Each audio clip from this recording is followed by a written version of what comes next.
तो दोस्तों बिफरजोय चक्रवात या तूफान, इस तूफान के बारे में आप सब अच्छी तरह से जानते हैं और इन दिनों में इस तूफान ने काफी कहर मचा रखा है, काफी उत्पात है वो मचा रखा है। और आए दिन इस तूफान के बारे में आप सोशल मीडिया के सारे, टीवी चैनलों के सारे, समाचार पत्रों के सारे वो सुनते रहते हैं। इस वीडियो में मैं आपको बिफरजोय तूफान की कहानी सुनाने के लिए नहीं आया हूं कि ये जो बिफरजोय तूफान है कहां से आया, क्यों आया, कब तक रहेगा, क्योंकि ये कहानी सुनने के लिए तो आपके पास सोशल मीडिया भरा पड़ा है, टीवी चैनल है वो भरे पड़े हैं, वहां से आप प्राप्त कर सकते हैं। लेकिन इस वीडियो में मैं आपको बिफरजोय तूफान के कुछ रोचक तथ्यों की जानकारी देने के लिए आया हूं। देखिए, इस प्रकार की जो जानकारी है आपको साल में एक आध बार है सीखने को मिलती है या सुनने को है वो मिलती है। इसलिए हर एक व्यक्ति को बिफरजोय तूफान की ये जो रोचक कहानी है, ये जो रोचक तथ्य हैं, उन सब के बारे में जान लेना चाहिए। और इसी के साथ साथ बिफरजोय तूफान की आड़ में आपके साथ बड़ा फ्रॉड हो रहा है, धोखा हो रहा है, जी हां, उसके बारे में भी इस वीडियो में मैं आपको डिटेल के साथ पूरी जानकारी बताऊंगा। नमस्कार साथियों, मैं हूं आपका अपना साथी राजगुरु जी और आप देख रहे हैं राज स्कूल हेल्प यूट्यूब चैनल।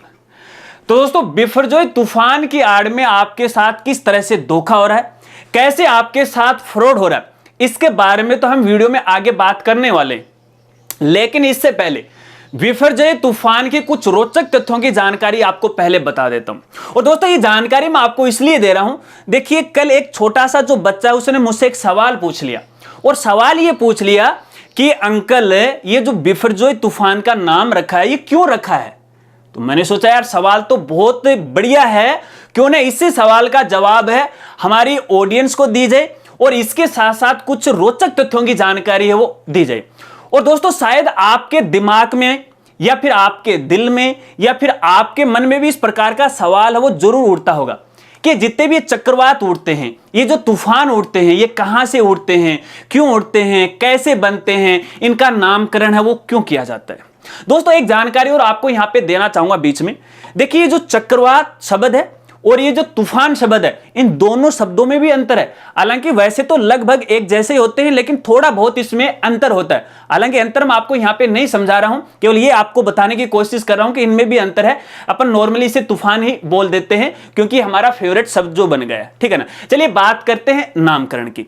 तो दोस्तों देखिए, ये जो नामकरण है ना, तो ये पहले ही निर्धारित कर दिया जाता है। आपकी जानकारी के लिए बताना चाहूंगा, देखिए वर्ष 2020 के अंदर एक लिस्ट जारी की गई थी और उस लिस्ट के अंदर आने वाले 25 वर्षों के नाम पहले ही तूफानों के हैं वो निर्धारित कर दिए, यानी नामकरण है वो कर दिया। अब सवाल ये उठता है कि आखिरकार इनका नामकरण है वो किस आधार पे है वो किया जाता है और कौन सा देश है वो करता है। तो दोस्तों, इसके लिए एक छोटी सी कहानी मैं आपको सुनाना चाहूंगा। देखिए, जो नामकरण की कहानी की जो शुरुआत होती है वो 1953 से होती है। अटलांटिक महासागर के अंदर जो आसपास के इलाके थे, तो उस समय जितने भी वो तूफान या चक्रवात आया करते थे, तो उनका जो नामकरण था वो अमेरिका या उत्तरी अमेरिका के द्वारा वो किया जाता था। और उस समय जो अमेरिका है, इन तूफानों के नाम है बड़े ही अजीबोगरीब वो रखा करता था और ज्यादातर ये औरतों के नाम है, इनका नाम है वो रखा करता था। और आज से 5 से 10 साल पहले जो तूफान आए थे उनके नाम भी अजीबोगरीब थे। जैसे एक दो का नाम मैं आपको यहां पे लेना चाहूंगा, जैसे कैटरीना। अब जैसे कैटरीना शब्द आया तो भैया हमारे ये जो प्यारे प्यारे स्टूडेंट है ना, अरे यार अक्टनी के नाम पे है, ये तूफान का नाम रख दिया। अरे ऐसा नहीं है, क्योंकि जो कैटरीना जो शब्द है ना उसका अर्थ अलग है। जैसे ये बिफरजोय ना, ये जो नाम है ना, इसका अर्थ ही अलग है। वो अर्थ क्या है आगे तो आपको बताने वाला हूं, लेकिन ये जो कैटरीना शब्द है इसका भी अर्थ अलग है। एक के दो लाइनें मैं आपको यहां पर सुनाना चाहूंगा। सारंग ने कहो सारंग से के सारंग गयो आए, सारंग बोलो जाए तो सारंग छूटो जाए। यहां पर मैंने मेरी भाषा में है ये लाइनें आपको सुनाई है। अब यहां पे एक शब्द आया सारंग। अब ये जो सारंग शब्द आया ना, जितनी बार है उतनी बार इसका जो अर्थ है ना इस शब्द का अलग अलग है। तो ऐसे में जो कैटरीना शब्द है ना, इसका भी अर्थ अलग है। अब इसका अर्थ आप जब समझोगे, जब बिफरजोय का अर्थ आप समझ जाओगे, जो कि आगे मैं आपको बताने वाला हूं। इसके अलावा एक और तूफान आया था हुदहुद। अब यार क्या नाम रखा है, कुछ लोग सोचते हैं यार हुदहुद भी क्या नाम है, बुध बुध हुदहुद क्या मतलब है, लेकिन ऐसे ही नाम रखे जाते हैं, लेकिन इनका हर शब्द का एक अर्थ होता है, ठीक है। चलिए कोई बात नहीं। अब दोस्तों यहां पे देखिए, अंटार्कटिका महासागर के आसपास के जो भी तूफान आया करते थे उनका नामकरण किया करता था अमेरिका या उत्तरी अमेरिका। अब यहां पे हिंद महासागर में जो भी तूफान आएंगे या आते हैं या चक्रवात हैं, इन सबका जो नामकरण की जो जिम्मेदारी होती है ये भी अलग अलग देशों की होती है। और हिंद महासागर से उठने वाले तूफानों के नामकरण की जो शुरुआत हुई थी वो लगभग 2004 से हुई थी। और 2004 में शुरुआत में 8 देश है इसके अंदर है यहां पे शामिल किए गए थे। उन 8 देशों के द्वारा प्रत्येक एक देश है 8 तूफानों के नाम रखेगा, और 8 देश थे तो तकरीबन 64 जो तूफान है या चक्रवात है उनके नाम पहले ही निर्धारित कर दिए। और ये जो तूफान है 2019 तक है वो रखे गए थे इनके नाम। अब यहां पे देखिए 2004 में जो लिस्ट जारी की गई थी इसमें जो पहला जो नाम रखा गया था चक्रवात का, तूफान का, उसका नाम था ओनिल तूफान या चक्रवात। और इसका नामकरण करने वाला देश था, उसका नाम था बांग्लादेश। इसके बाद इस लिस्ट के अंदर जो अंतिम तूफान आया था वो 2019 में आया था और उसका नाम था अम्फान, और इसका नामकरण करने वाला था थाईलैंड। ठीक है, 2019 के बाद 2020 के अंदर है एक और लिस्ट है वो जारी की गई, और इस लिस्ट के अंदर 13 देशों को शामिल किया गया था।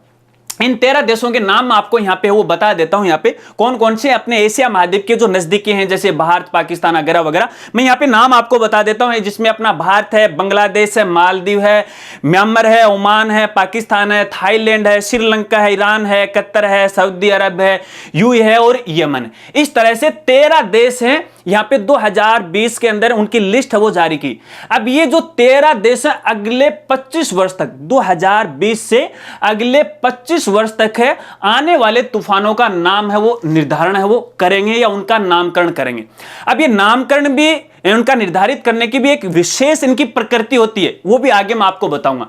तो यहां पे देखिए 13 देश है और 13 देश के अंदर प्रत्येक एक देश है 13 तूफानों के नाम है वो निर्धारित करेगा। और इस तरह से अगर अपन बात करें 13 ही देश है, एक देश 13 तूफानों के नाम निर्धारित करता है, तो 13 को 13 से मल्टीप्लाई करो या गुना करो तो तकरीबन 169 तूफानों के या चक्रवातों के नाम वो पहले ही निर्धारित कर दिए हैं। तकरीबन 160 यहां पे बैठते हैं, बीच में एक दो छूट भी जाता है। ठीक है, इसकी जो अलग कहानी है उस पर अपन बात नहीं करेंगे, मोटी मोटी बातें आपको मैं यहां पे बता रहा हूं। तो अगले 25 वर्षों तक यानी 169 तूफानों के नाम पहले निर्धारित कर दिए। अब आप यह भी कह सकते हो कि आप साल तो बता रहे हो 25 और तूफानों के नाम बता रहे हो आप तकरीबन 169, तो ये तो 169 साल हो गए ना। नहीं दोस्तों, ऐसा नहीं है, इसको भी आपको समझना पड़ेगा।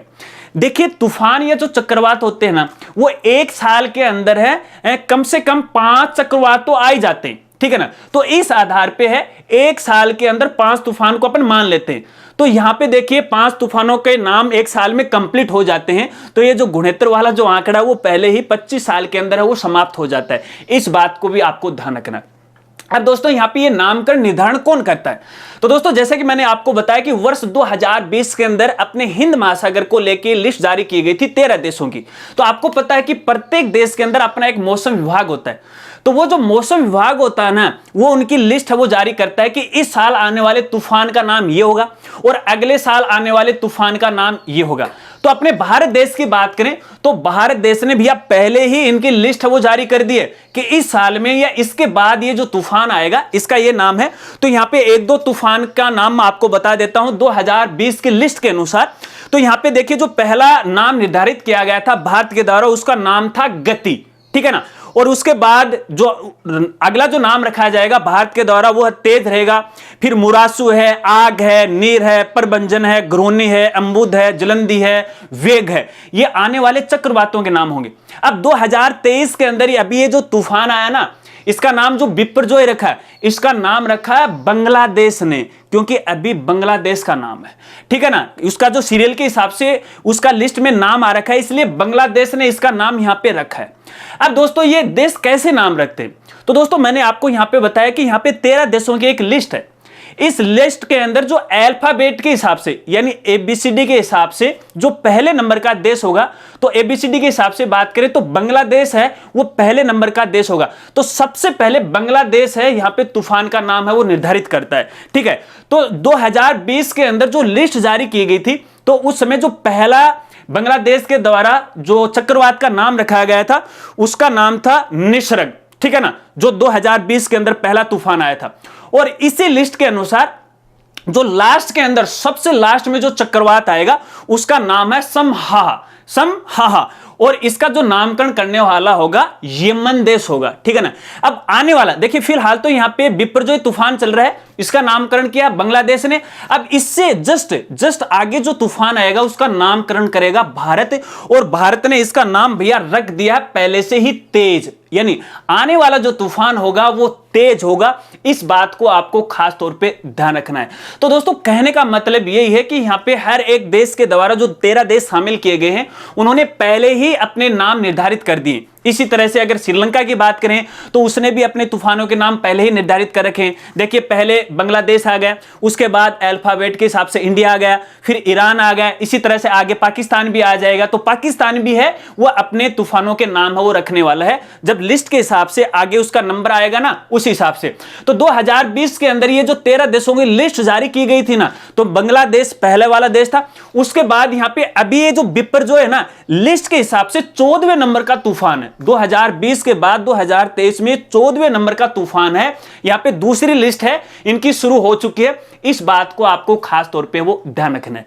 तो दोस्तों ये तो है बिपरजॉय तूफान की कुछ बेसिक जानकारी, एक छोटी सी कहानी, रोचक तथ्य, शायद आप समझ गए होंगे। इन तूफान को लेके यदि आपके और भी कोई सवाल हैं तो आप वीडियो के नीचे कमेंट वो कर सकते हैं। चलिए अब यहां पे एक खास जानकारी आपको बताना चाहूंगा, जिसके लिए मैं वीडियो खास तौर पे है आपके लिए है वो बना रहा हूं। देखिए दोस्तों ये जो बिपरजॉय तूफान है इसकी आड़ में है लोगों के साथ फ्रॉड हो रखा है, धोखा हो रखा है। अब आप ये भी कह सकते हो कि यार ये तो तूफान आ रखा है, ये तो आतंक मचा रहा है, लोगों को यहां पे ये बर्बाद कर रहा है, तो हमारे साथ धोखा क्यों हुआ? क्योंकि ये तो हमारी खुली आंखों के सामने तूफान आ रहा है। क्योंकि पहले यहां पे देखिए गुजरात के अंदर इसने काफी खूब तबाही मचाई है और धीरे धीरे अपने राजस्थान में ये प्रवेश कर चुका है, और आने वाले कुछ दिनों के बाद थोड़ी बहुत तबाही अपनी राजस्थान में भी मचाएगा। अब वो तो आगे की बात है क्या होने वाला है, लेकिन आप ये कह सकते हो कि तूफान तो खुली आंखों से हम देख रहे हैं, धोखा कहां हो रखा है हमारे साथ, फ्रॉड कैसे हो रखा है। अरे भैया यही तो बात समझाने के लिए है, आपको ये जानकारी दे रहा हूं। देखिए दोस्तों इन दिनों में सोशल मीडिया के ऊपर है, जैसे व्हाट्सएप है, फेसबुक है, इंस्टाग्राम है, ट्विटर है, इन सोशल मीडिया के सारे इस बिपरजॉय तूफान के बारे में न जाने कितनी जो लिंक हैं आपके लिए छोड़े जाते हैं कि बिपरजॉय तूफान ने गुजरात के इस इलाके में इतना कहर मचाया, इतने लोग मारे गए। अधिक जानकारी के लिए इस लिंक पे क्लिक करो, और जैसे आप लिंक पे क्लिक करते हो तो भैया आपके मोबाइल के अंदर जो भी मटेरियल है वो सारी की सारी जानकारी उस हैकर के पास वो चली जाती है। आप देखते नहीं हो, क्योंकि आपको तो इस तूफान के बारे में लेटेस्ट अपडेट की जानकारी जो लेनी है ना, जो कि अदर तो आपको मिलती नहीं, उस लिंक पे आपको मिलती है। तो दोस्तों आपको कहना चाहूंगा, देखिए अगर इस तूफान को लेके किसी भी सोशल मीडिया प्लेटफॉर्म पे आपके सामने कोई भी लिंक आता है तो प्लीज उस लिंक पे आपको क्लिक नहीं करना है, अन्यथा आपके साथ धोखाधड़ी हो सकती है, आपका बैंक अकाउंट है वो खाली हो सकता है। वाकई में यदि आपको इस तूफान के बारे में जानकारी लेनी है तो मेरे जैसे काफी सारे जो क्रिएटर हैं वो आपको जानकारी देते रहते हैं। यूट्यूब पे काफी वीडियो भरे पड़े हैं, आराम से देखिएगा, हर एक मिनट की खबर है आपको यूट्यूब पे मिलती है। और इसके अलावा ये जो टीवी चैनल वाले ना, इनको तो आराम ही नहीं है, फिलहाल तो इनके पास दूसरी खबर ही नहीं है। जब आपकी मर्जी हो, जब चाहो अपना टीवी ऑन करो, समाचार देखो। आप कुछ ये भी कहेंगे हमारे पास तो टीवी नहीं है, मोबाइल है, यूट्यूब पे हमें कहानी समझ में नहीं आती है, फिर टीवी कैसे देखें? अरे मेरे देश के नौजवानों, मेरे देश के होशियारों, अपना एक जो मोबाइल होता है वो भी एक टीवी होता है। जो चैनल आप अपने टीवी में देख रहे हैं ना, डिश वाली के अंदर है, वो सारे के सारे चैनल है आप अपने मोबाइल में देख सकते हैं। कैसे देखते हैं इसके बारे में आपको मैं यहां जानकारी नहीं बताऊंगा, यूट्यूब पे काफी क्रिएटर के वीडियो हैं तो देख लीजिएगा, लेकिन यही कहूंगा किसी लिंक पे है आपको क्लिक है वो नहीं करना है। अगर दोस्तों वीडियो और जानकारी आपको अच्छी लगी हो तो यार दिल से इस वीडियो को है वो लाइक कीजिएगा, और कुछ ना कुछ कमेंट है वो जरूर कीजिएगा, और इस वीडियो को ज्यादा से ज्यादा अपने सभी दोस्तों के साथ वो शेयर कीजिएगा, ताकि इस चक्रवात और तूफान के कुछ रोचक तथ्यों के बारे में है वो जान सके। बच्चों के साथ शेयर कीजिएगा, अपने बूढ़े बुजुर्गों के साथ वो शेयर कीजिएगा, सोशल मीडिया पे है वो फैला दो।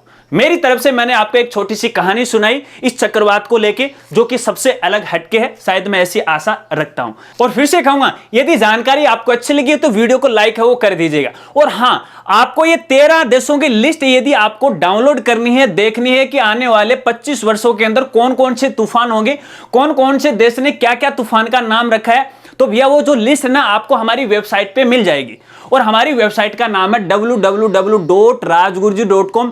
होम पेज पे जाएगा, वहां पे आपको पूरी लिस्ट मिल जाएगी, आराम से देख लीजिएगा, अध्ययन कर लीजिएगा, पूरा मतलब आपको आसानी से वो समझ में आ जाएगा। तो मिलते हैं फ्रेंड्स अगली एक नई वीडियो के साथ, तब तक के लिए जय हिंद, जय भारत।